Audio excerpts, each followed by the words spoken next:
Hi guys, uso na naman talaga yung sakit ngayon at yung ubo ko hindi talaga mawala-wala. At pagka ganitong nagkakausuhan yung mga sakit guys, kailangan natin ng sikat ng araw o vitamin D. So ayan at tinatahak namin yung papuntang lakeside kung saan pwede kami magpa-araw. At eto nga itong pababa na to, dito yung mismong tutumbukin nito yung pinaka-jogging lane or yung lakeside mismo. Ito talaga yung pasyalan ng mga taga rito sa Santorini at talaga namang maa-amaze kayo sa ganda ng paligid. At eto nga, umaga-umaga nagpunta kami dito ng mga kapatid ko at siya nakikita nyo na mismo yung site ng lake na napakaganda talaga. The best time na pumunta rito ay tuwing umaga talaga at sa tuwing hapon kasi sa tuwing umaga ay makikita natin yung pagsikat ng araw at sa hapon naman ay yung mismong paglubog ng araw.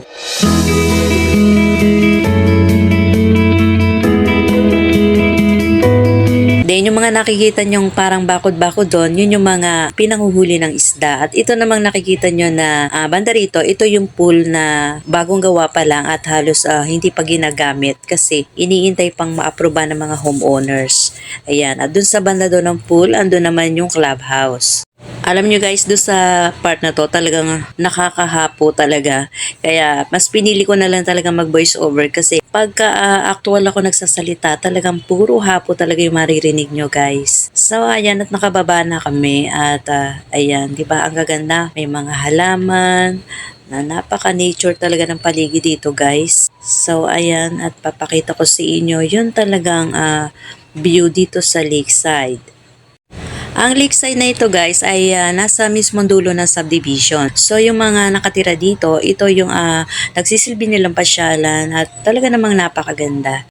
Teka, parang hindi jogging yung ginagawa ng dalawang to Parang nagsiselfie lang.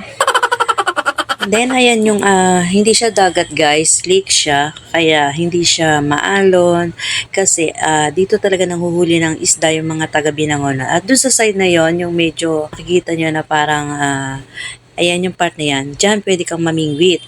Ayan, paborito to ng mga vlogger at minsan nakapanood ako na may nag-vlog dito sa side na to.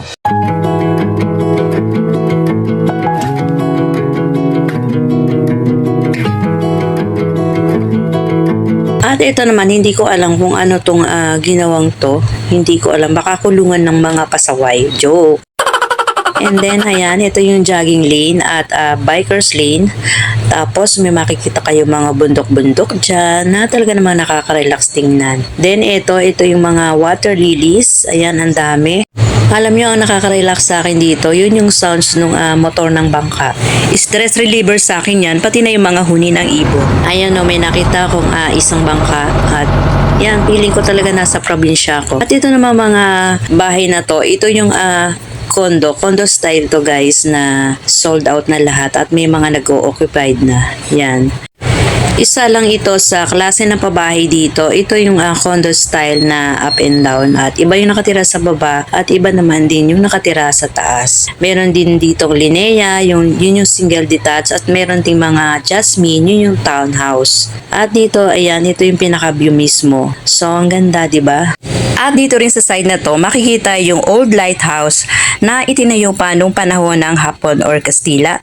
And then, nakayuko na siya sa sobrang katagalan. At itong mga kabatuhan na nakikita nyo, ito yung mga under construction na mga road widening ata to.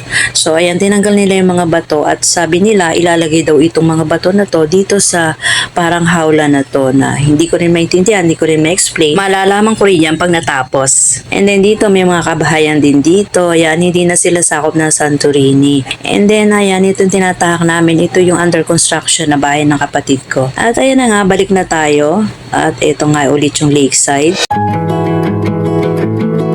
Ito naman sa side na to, ayan, dito yung daanan papuntang clubhouse. Dun sa clubhouse na yon, andun din yung pool at saka yung basketball court. So ayan, pupuntahan natin at pakikita ko sa inyo kung ano yung itsura ng pool at saka ng clubhouse. So ayan, dito na tayo sa pool at ayan, makikita nyo na parang marumi pa yung tubig niya kasi nga hindi pa siya ginagamit. Ayan, sa banda doon, nandun yung may mga nagpapaaraw ng baby. And then, ang mga nagsiswimming lang dito guys, ay mga palaka pa lang. Yan, wala pang tao guys kasi nga, bago pa lang nagkaroon ng homeowners dito. And dito naman sa ilalim ng clubhouse, ayan, may mga nagsusumba. Pupunta kami dyan sa Sunday. Ayan, di ba? Ang ganda-ganda. Kompleto na talaga guys. At ayan, naakyat na ako. At doon naman sa taas, doon naman natin makikita yung buong view ng Santorini. Ang Santorini Lake. Ayan, ito yung parang pinaka-view deck.